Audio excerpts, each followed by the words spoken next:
திருச்சி உழவர் சந்தையில் திருச்சி மாவட்ட திமுகவின் சார்பாக திராவிட முன்னேற்றக் கழகத்தின் சார்பில் நோன்பு திறக்கும் நிகழ்ச்சி நகர்ப்புற வளர்ச்சித்துறை அமைச்சர் KN நேரு தலைமையில் நடைபெற்றது.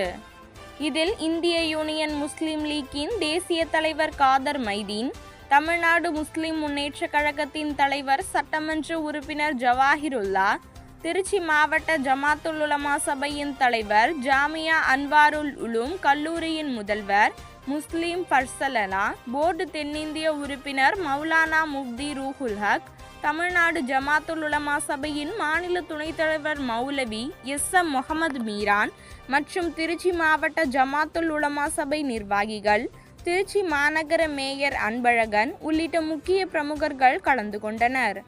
இந்நிகழ்ச்சியில் திருச்சி பஞ்சப்பூர் புதிய பேருந்து நிலையம் அருகில் 3 மத வழிபாட்டு தலங்களுக்கும் இடம் ஒதுக்கி தருமாறு திருச்சி மாவட்ட துணைத் தலைவர் மீரான் மிஸ்பாஹி கோரிக்கை வைத்தார். அந்த கோரிக்கையை அமைச்சர் KN நேரு அவர்கள் முதல்வரிடம் கலந்து கண்டிப்பாக இதற்கு நான் ஏற்பாடு செய்வேன் என்று வாக்குறுதி அளித்தார். இதனைத் தொடர்ந்து பிரார்த்தனைகள் செய்யப்பட்டு அனைவரும் நோன்பு திறந்தனர். இந்நிகழ்ச்சியில் 500க்கும் மேற்பட்டவர்கள் கலந்து கொண்டனர்.